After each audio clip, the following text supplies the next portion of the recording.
How do I know if the 7 steps to reprogramming yourself has worked? It's very simple.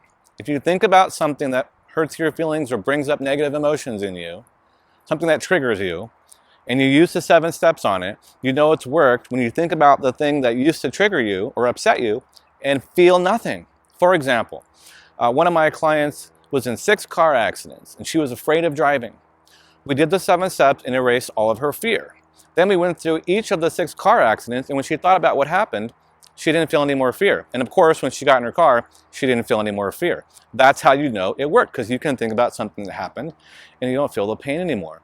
One of my clients was upset because her and her husband wanted to get a divorce, and he was very negative. She was angry about him being negative. She erased all the anger. She thought about a time that he was being negative, and she didn't feel any more anger.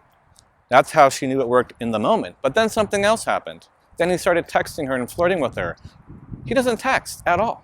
Who is this man, she says. And so sometimes you see that it works because your circumstances change to match the shift inside of you. That's really amazing. That's why people say this is the most powerful, life-changing technique ever invented. Because when you change yourself, your reality changes. Sometimes other people start changing their behavior towards you because you're being different. You're putting out a different vibe. And it doesn't have to be in person for them to sense that you've changed.